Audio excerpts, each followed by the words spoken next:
Could I start by also acknowledging that we're on the land of the Wurundjeri people and pay my respects to all Indigenous and leaders, elders, past, present and future.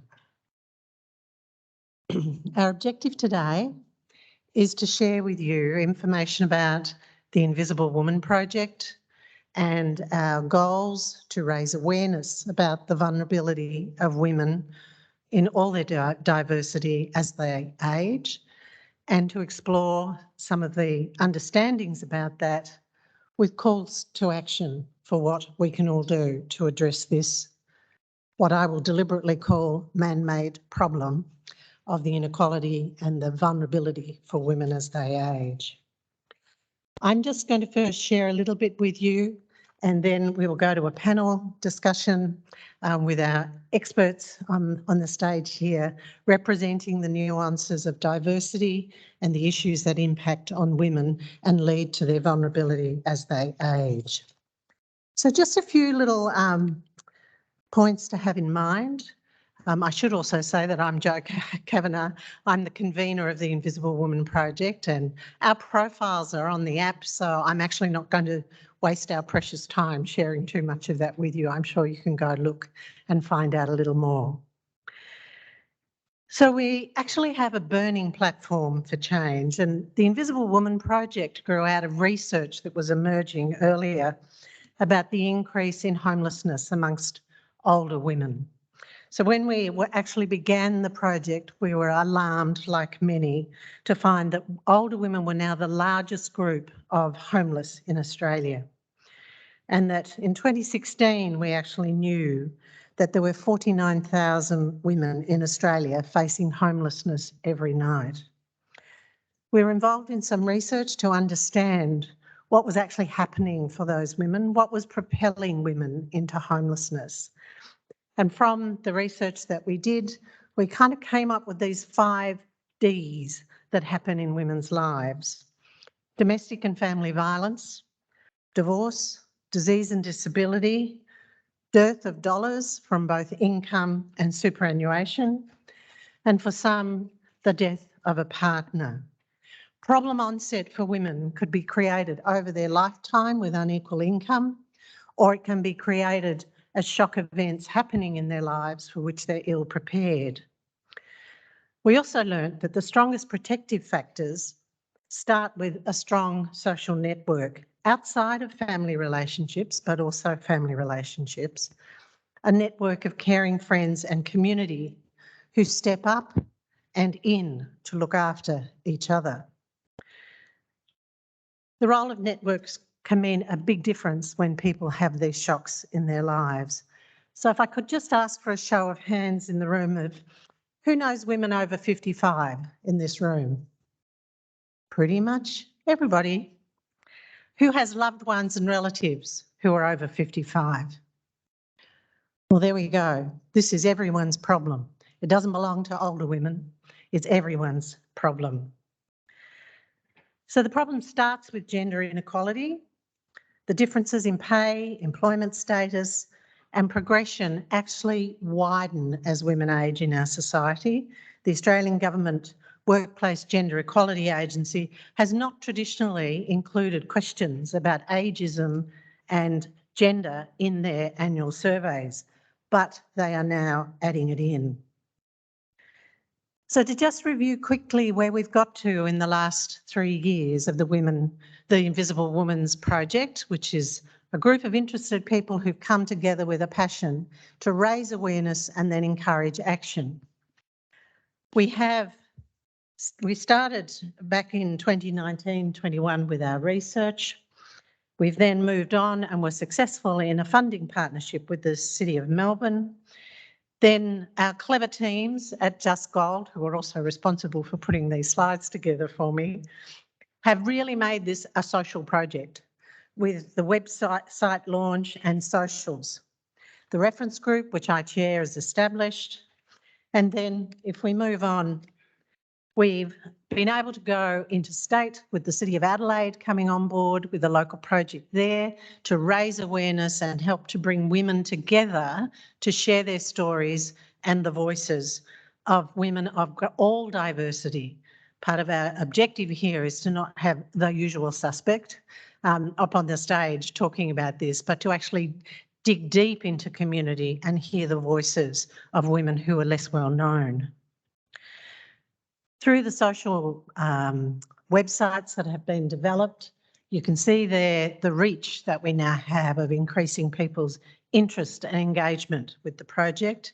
We're very excited about the interns that we've got working with us from RMIT and the University of Adelaide, who are bringing the expertise of their academic institutions and their brilliant ideas to the fore in helping us with grow awareness and progressing to solutions. So if I could move to the next slide. Key to our project is creating grassroots connections, so opportunities to bring women together and share their stories, helping to give attention to those stories, pushing it out through the digital content. There are various podcasts and little videos that you can see through all the social media platforms, but we're now really progressing into business to get business engaged, because the source of the vulnerability goes back to gender inequality in the workplace in particular. So we have some big goals for the next couple of years to address these issues. So what I'd like to do is invite you to go to our website and learn more about that. But now I want to invite our panellists to share their perspective. So from where we started, we now understand that there is so much more about intersectionality that we need to unpack and draw to people's attention. Gendered ageism is now a thing. The OECD has now really launched that as a forum to explore globally. But we know it's more than that. We know it's a bigger story. So I'm going to ask each of our panellists to just briefly introduce themselves and then bring their lens, their nuancing, what else is involved in here, because it's not a one-size-fits-all issue. Tania, can I ask you to introduce yourself and you commence, please? Thanks, Jo. I don't know if everyone can hear me. I'm generally pretty loud anyway, but hopefully this mic is working. So firstly, thank you for the opportunity to be here. It's a real pleasure to have the opportunity to come and talk about a project that's really important in not just its issue, but its scale and potential magnitude. It's really important to be able to have these discussions. So as Jo said, I'm Tania Farha. I'm the CEO of Safe and Equal. Safe and Equal is the peak body for specialist family violence services here in Victoria. Before maybe saying a few more words, can I just add to my acknowledgement of country? This is the first time I've spoken, so can I acknowledge that we're meeting on Wurundjeri land here, unceded lands, always was, always will be Aboriginal land. I think it's really important thinking about Aboriginal culture, how important it is that they hold elders at the centre and the heart of their culture. I think we in our Western society have a lot to learn from Aboriginal communities in this respect, particularly in the context of this discussion, I think. So I guess I'll just say a little bit. I mean, obviously you can see what my interest is in this. I mean, Jo's already talked about the fact that family and domestic violence is has a huge impact on women and women's lives as they age. So I guess I was just going to say a little bit about that. Just before I do that, I just want to also recognise victim survivors. We do this work for them, and given the prevalence of violence in this society, it's inevitable that there'll be some people here who have experienced it and or still are. So I guess just a little bit more context about us and what we do. So we work with practitioners and leaders to bring grassroots feminist issues to the public policy arena, particularly as it relates to ending violence against women and others impacted by gender-based violence. So in doing this work, we're acutely aware that older women are often overlooked in all aspects of social policy and social life. So as we work to improve the family violence system, we have to take into account the needs and experiences of older women, and we must focus on the changing social ideas that drive violence against women and other communities. So I guess challenging and changing social attitudes that affect older women need to be part of our ongoing efforts, both in the response area, but both in the primary prevention area too. So that's the part of work where we stop violence from happening in the first place. And obviously addressing the drivers of this form of violence, which are particular expressions of gender inequality, are really, really important to this work. So I guess with an ever-increasing proportion of Australia's population that is aged 65 and over, and I understand the deadline for the Invisible Women's Project is a bit younger than that, I guess actively considering and responding to the experience and needs of older women should be critical in our goal to end violence against women.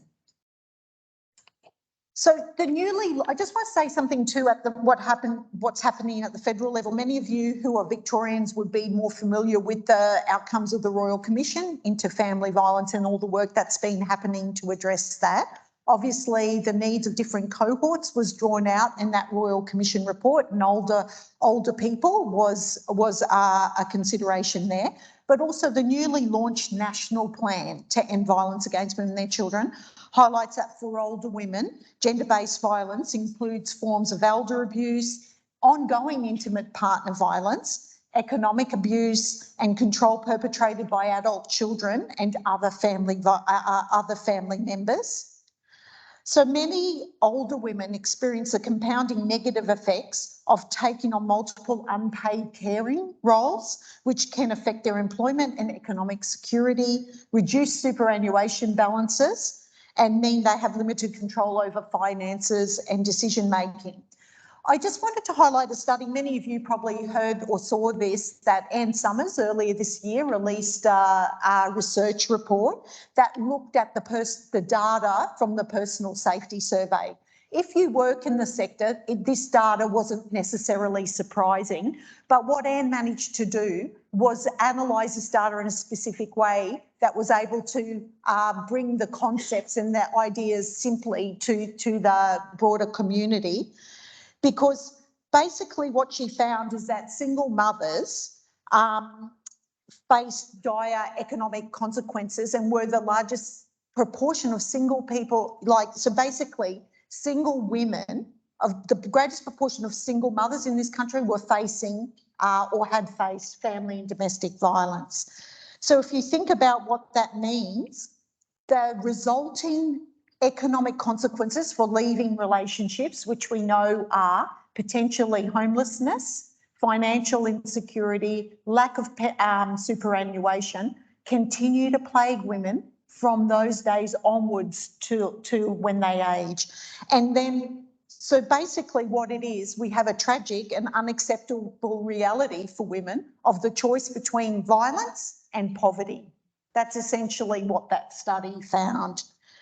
And I guess if you think about the statistics that Anne just talked about older women facing homelessness, much of this is actually driven from days when they left relationships and then continue on through their life because they're always behind, because they can't catch up. There are lack of opportunities to get back the superannuation that you've lost out on. You've got to retrain, get back into the employment market. There's a whole lot of issues that face, and with all the gender barriers as well, exacerbates this. And if you think about how gender inequality, experiences of family violence intersect with other forms of oppression and discrimination, so those issues that must face the Aboriginal community, issues that face culturally diverse migrant refugee women particularly, you can see how that would be compounded. Women with disabilities, so all of this is compounding women's experience, not only as younger people, but as they age. So I might stop there because I know some of our other speakers are going to talk more to the intersectionality. So thank you, Tania. And I think, thank you. Linking it to the earlier session, if you were here, about the failures of capitalism, again, we can see that many of these problems are, in fact, man-made problems. They are structural, systemic and cultural problems is the source of them. It's not to pathologise the individual women who find themselves in these circumstances. And if it's a man-made problem, that means it has solutions, because we can stop doing it and we can do better things.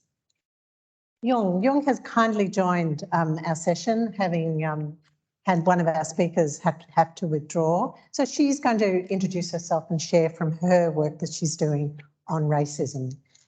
Hi, hi everyone. Hope you can hear me as well. It just doesn't feel like the mic is on when you're up here.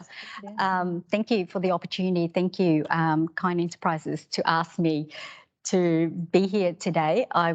I thought I was coming down to just enjoy the speakers, and then I was asked to step in, which I am privileged to be able to be asked, but also to be able to articulate some of the work that I've been dedicating my whole career and my whole life to.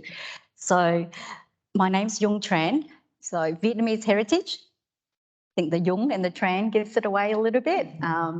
And when I saw the topic for this session, I thought, ageism, the invisible woman, am I really that old? Because I don't see myself at the age that I am. I won't tell you how old I am, but I don't think I behave in that way. I don't think of myself as aging.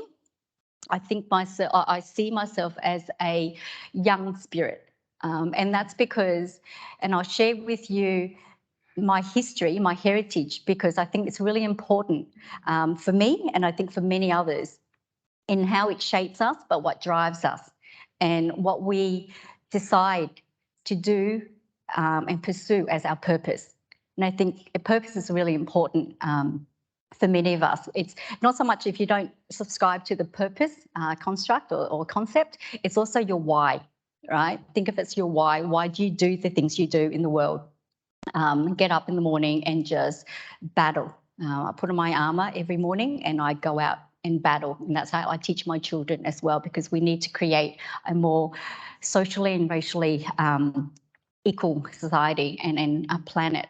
So I live and I navigate two worlds, in that my Vietnamese heritage is very important to me. It is prioritised in my home.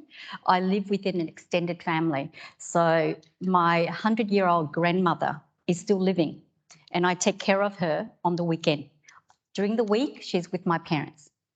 And we have a very small family, a very small extended family here in Australia, only because of the pathway in which we came to Australia. And I spent the first 5 years living in Vietnam as a young child in poverty, in a very, very poor rural village near Nha Trang.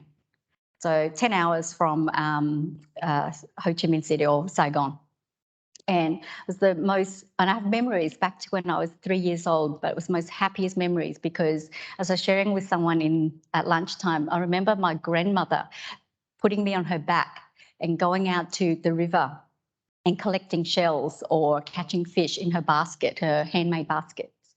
And she still tells me the story of how we survived, how she fed us as a family, how she created illegal alcohol to sell to the returning soldiers, who are the guerrillas who are out fighting against the Viet Congs. So for me, my family and my story and how I've come to Australia as a refugee has really instilled in me the why of what I do now as a professional, as a volunteer, as a leader in the community, as just another human being interacting and sharing stories with everyone I meet, and kindness, compassion. And we do that with kindness, compassion, so that we can bring people along. And so I have a professional career as a counsellor, a trauma counsellor, only because back in the early days, because I could see the trauma of newly arrived refugees, the waves of migration that we've had across Australia. But for me personally, it was our Vietnamese community, where we were told that you push your trauma aside and you go and you work in factories and you just raise your family and you instill in them the ethics of hard work and listen to your boss and just nod and don't create waves and don't stir, right? And you just accept what you get because you're lucky to be here. You're lucky to be here. You should be grateful. And that was the narrative. That was the programming and the conditioning that was given to me. And so growing up in a home where my mother and my grandmother were the decision makers, it was a matriarchal family unit. My father was there, but he went along, loving man who just supported us unconditionally. So I grew up with that, and that's who I am and shaped who I am today. And in my work, I don't see that. I am invisible at work because it's not my age that they see first. They see my ethnicity. They see that I'm a woman. And I am invisible in so many spaces. I've gone to business meetings where they think that I'm the secretary, when I'm a co-founder of a social enterprise charity, non-profit. I've run businesses, for-profit businesses, and I've been judged where I walk in, this woman cannot speak English very well, maybe. She's not educated. So the stereotypes hits me before I'm able to speak, before I'm able to share, before I'm able to express the knowledge and the wisdom and the skills that I bring to the table. So I co-founded a social enterprise, but now we've got charity status. And it's exciting because it's a whole journey of what you do and what you want to do in the world. And we're called Our Race. Our Race Community is our non-profit. And what we do is what I know best. It's storytelling and how stories have been commodified, particularly refugee stories have been commodified by organisations, by media, by political systems, by systems in general, where it doesn't acknowledge the beauty and the spirit of that story and how powerful that story is, and that the story holder has agency, the communities has wisdom to share, like our First Nations communities around the world and around this country. We forget that. And so what we do at Our Race is we advocate for the creative ownership and control of the story holders' stories when they want to share that, if they want to share that or not. And we create tools and resources to elevate and centre their voices and their stories in platforms and spaces that they want to be in or be heard in. And we work with organisations to also encourage them to provide the resources that is needed, the psychological and cultural resources to make sure that, they are supported throughout that whole journey of storytelling. Thank you. Thank you, Yun. Wonderful story to hear.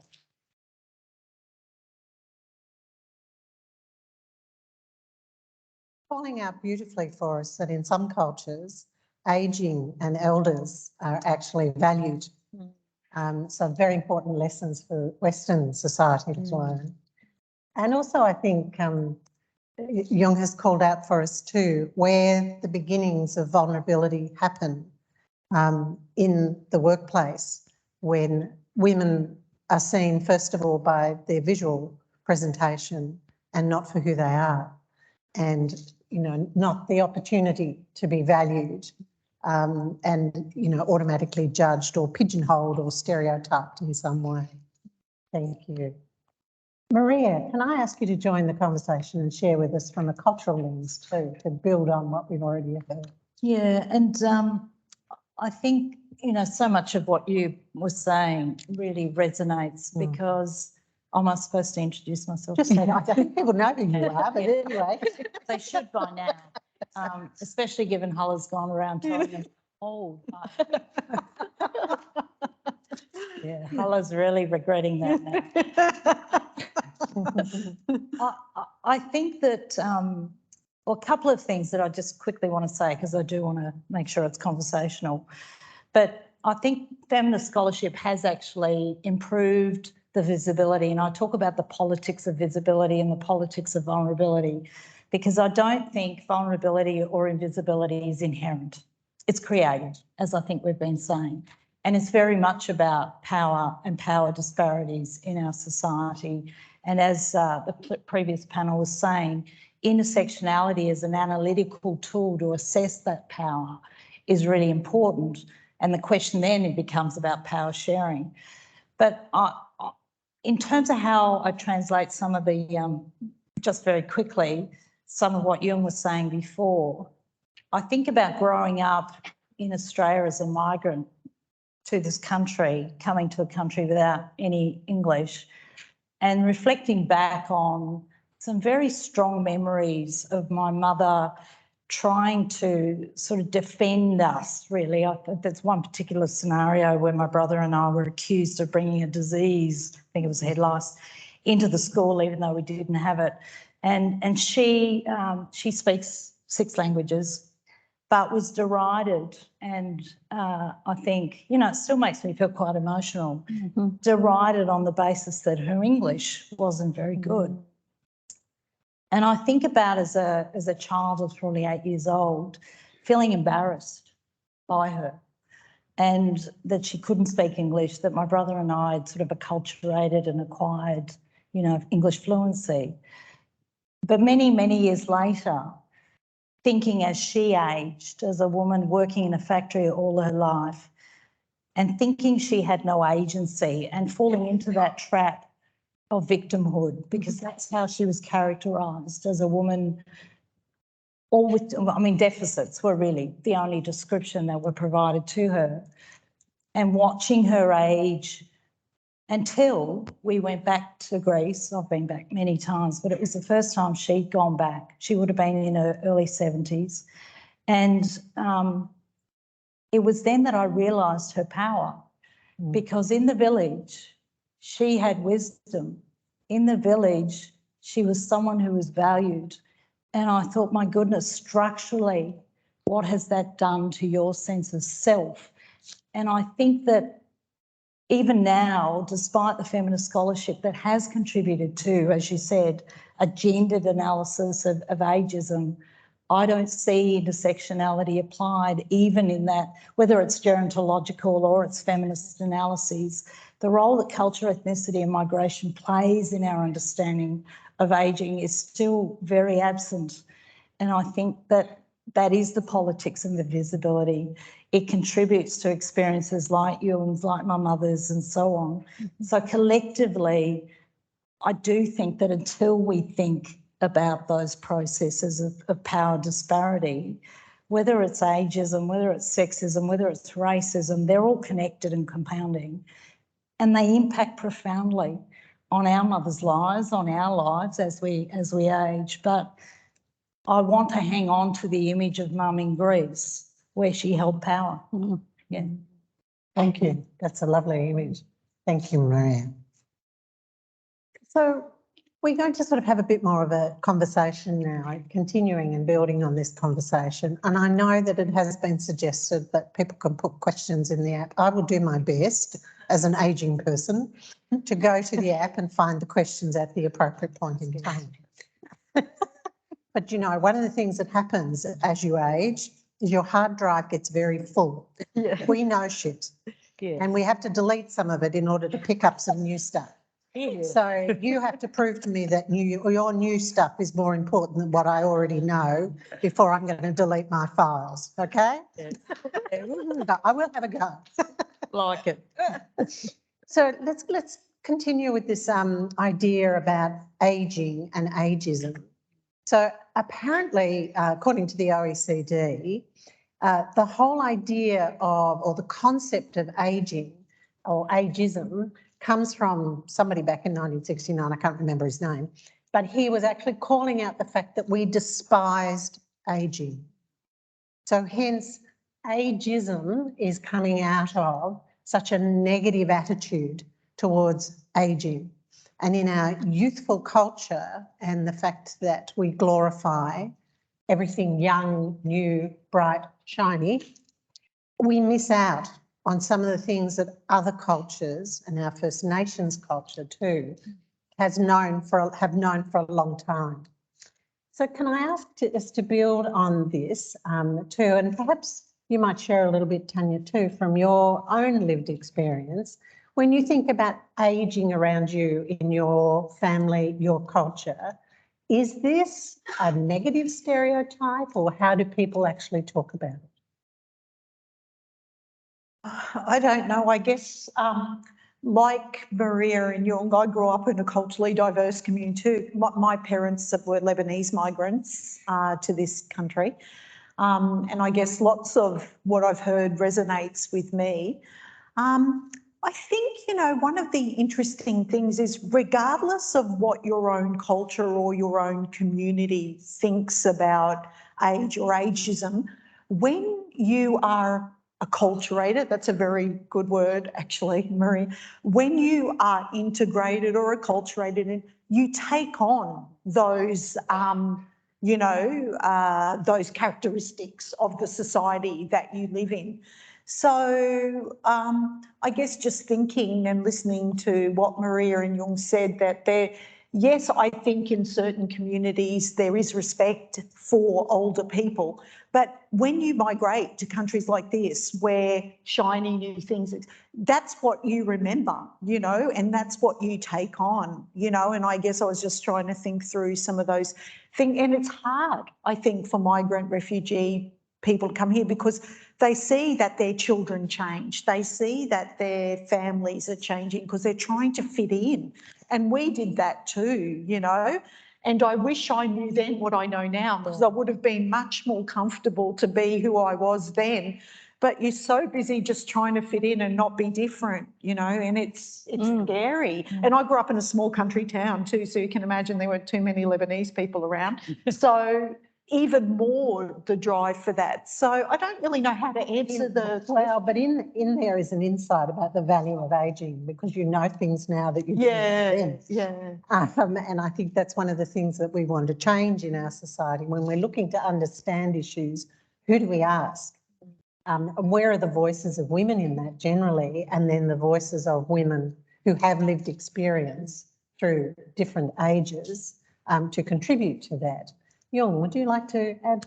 I think within the Vietnamese culture that I operate in, and I'm deeply aware of the biases that exist there, because youth is very much valued, and it's not just youth in, say, the West, in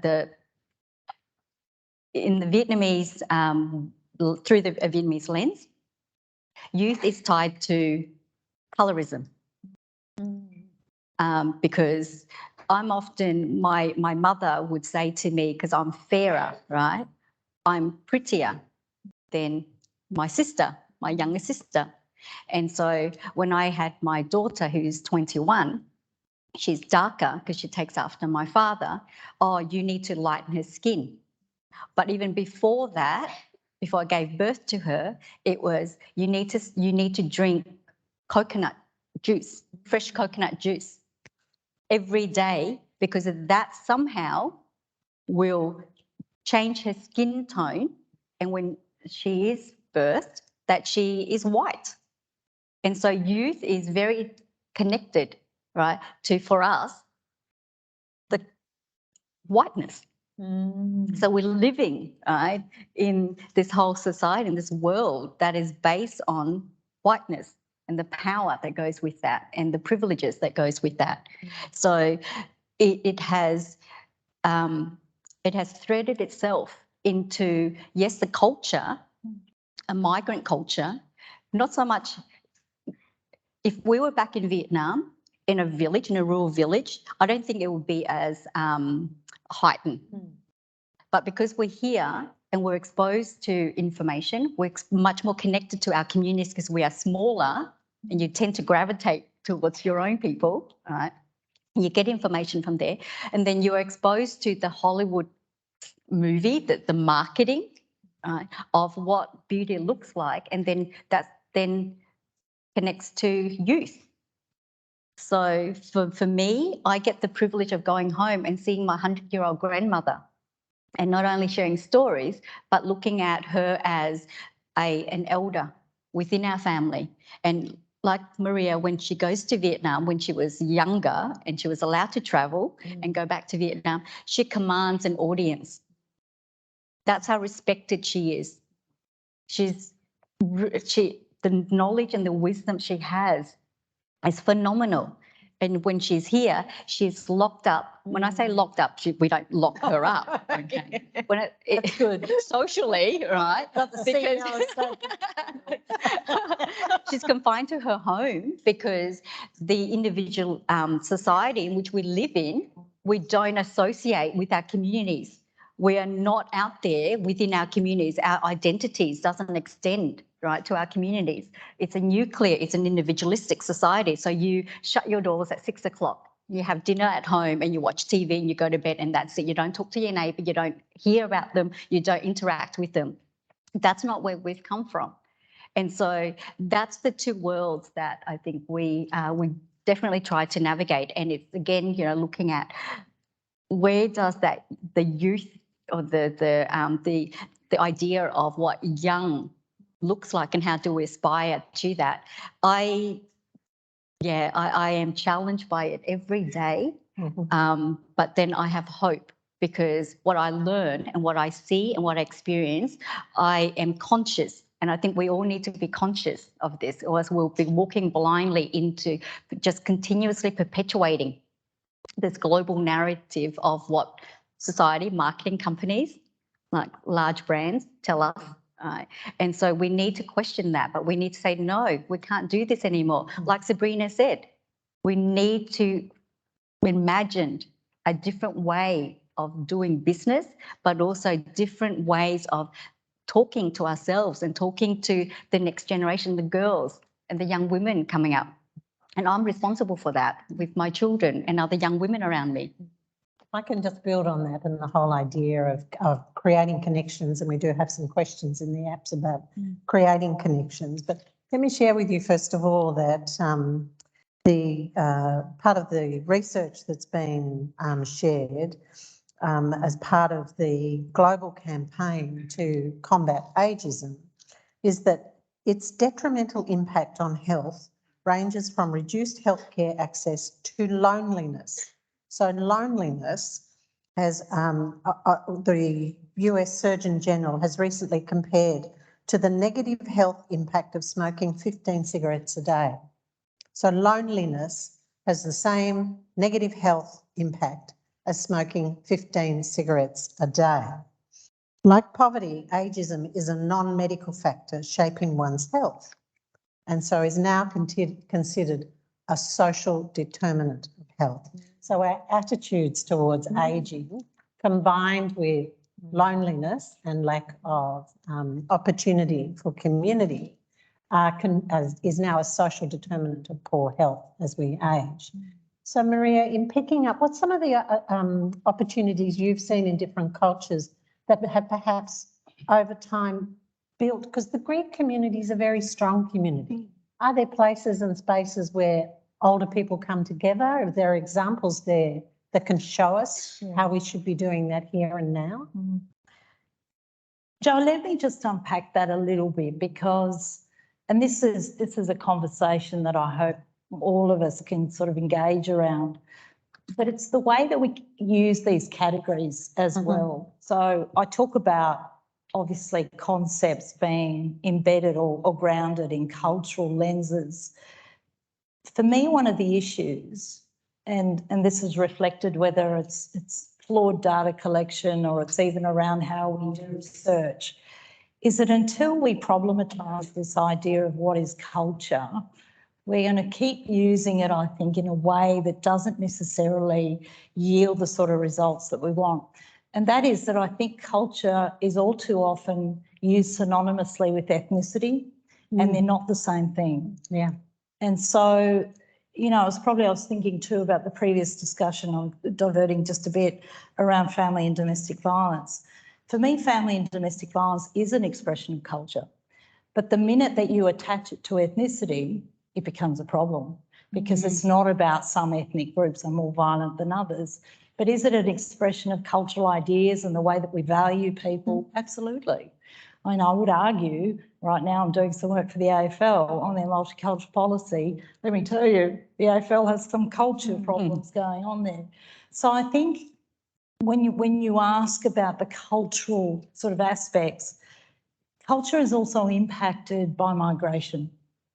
And so to that extent, many of our communities, the Greek, the Macedonian communities, experience what Professor Mary Kalantzis talks about as the frozen culture. And I like to give this example, and friends of mine who know my mother, you know, will chuckle each time, but I grew up with my mother lamenting the fact that my brother and I had really lost contact with this amazing Greek culture. Unlike my cousins in Greece who showed respect for their elders, they would consider it. They came over decent hours of the night, this litany of, you know, what your cousins do in Greece and how fabulous they are.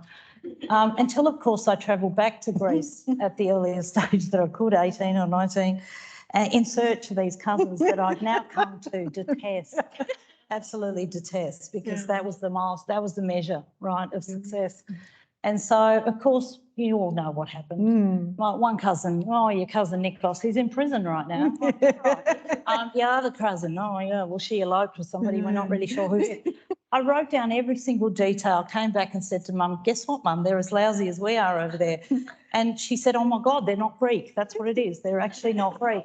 So who is Greek, Mum? What she was reflecting, obviously, is what Mary Kalantzis talks about as the frozen culture. And, of course, culture becomes a protective factor. It becomes a way of hanging on to values and ideas that were more prominent for her in the 60s than they are in, you know, when she went back. In fact, she cried for days because, you know, it wasn't the culture she left behind.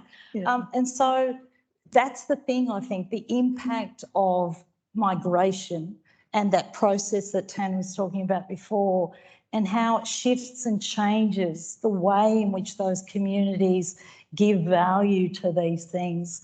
The point about we're now caring for our elders in isolation. I go back to Greece and there's a whole bloody village looking after the elders. I've got to drive home tonight to Geelong to a father who's dying because it's just us that are looking after him. That's the isolation that I think individualism creates. So even whilst we might, in theory, celebrate the idea of collectivism, I still think we have to negotiate what culturally we feel in our hearts to the reality of a society that gives ultimate primacy to individualism. Absolutely, and I guess if I could add to that, I too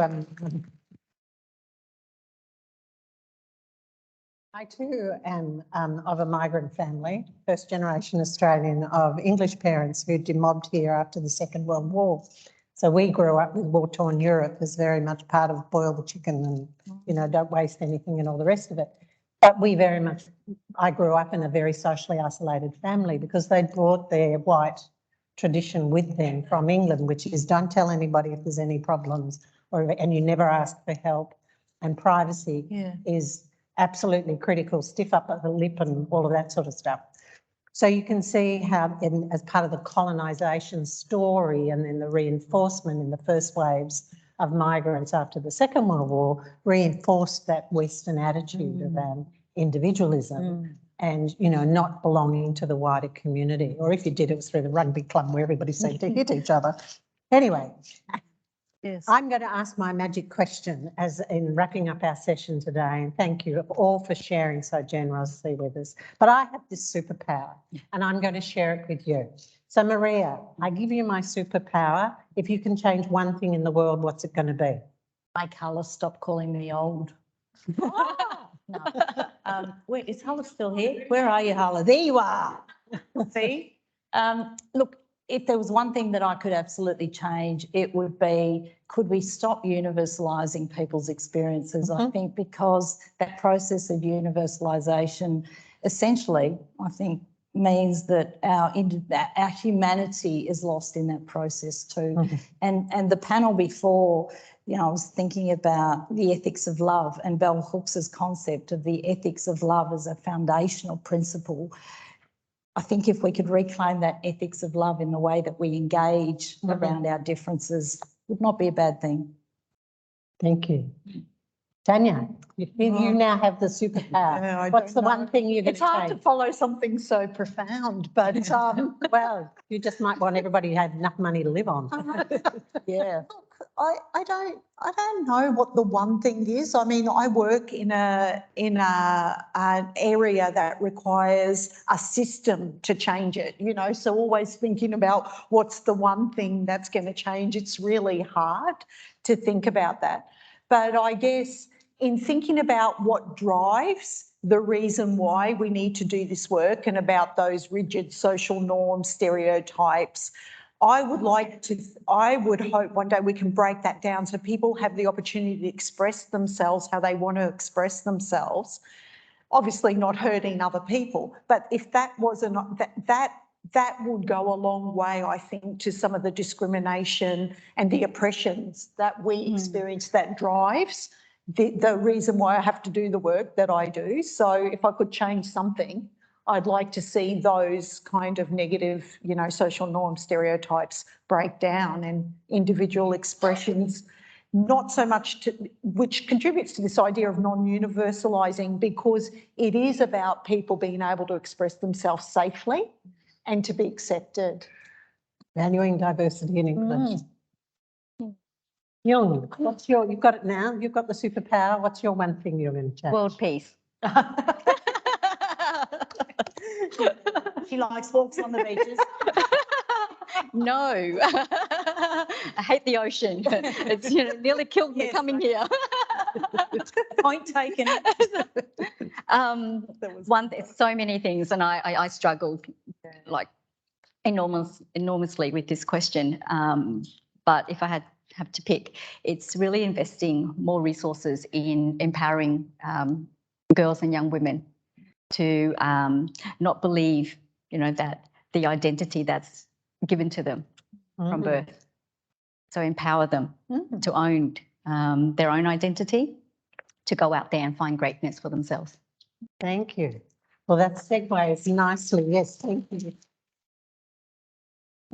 Back to the intention of the Invisible Woman project and our efforts to raise awareness and then create through the social platforms, but also with some face-to-face activities that have been funded through the City of Melbourne for here and in Adelaide, but moving in now too with business, opportunities for women to come together, build those social connections, share their stories and be part of creating the solutions that we need in our society to make sure that young women today, and I think of, my own daughters and now granddaughters, I don't want them to go through what I went through, but we're not making enough progress.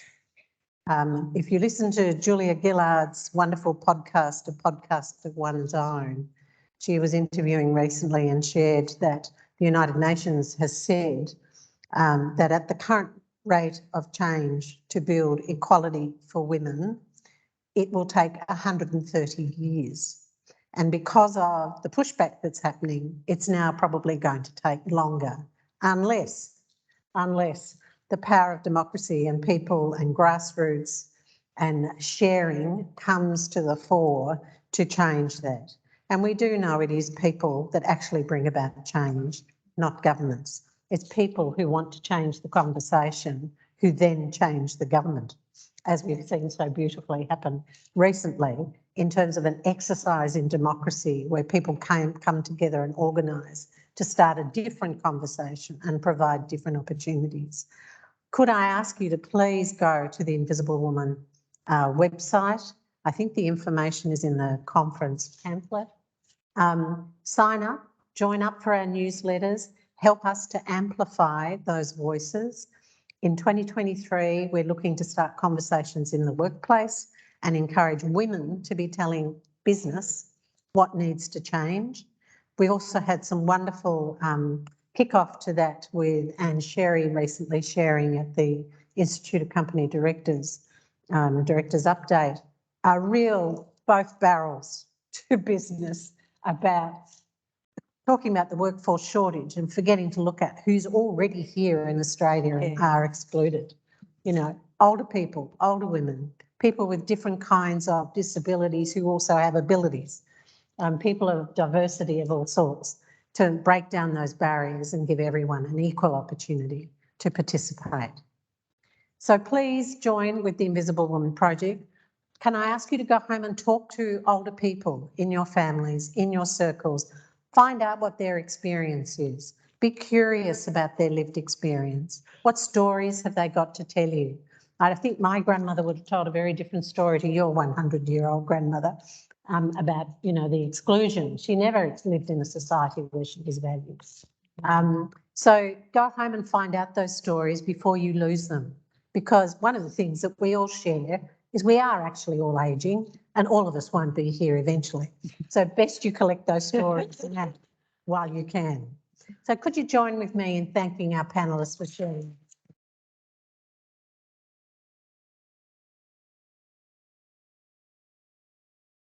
Now am I handing over to you, Irfan? Are we wrapping up for today? No, I'm handing over to Maria. Oh, you're handing it over to me. Oh, I'm giving it to somebody. I hereby wrap up. Just very quickly, because I know you're all keen to go, but can I just say what a fabulous day it's been? I'm sure you'll all agree. And to Newkind, wow, the conversations that have been happening both on stage as well as off stage. I've had just as many tremendous conversations in that room that I have here. So it's a real testament, I think, to the way that it's been organised, the care that's been taken and the connections that are being fostered.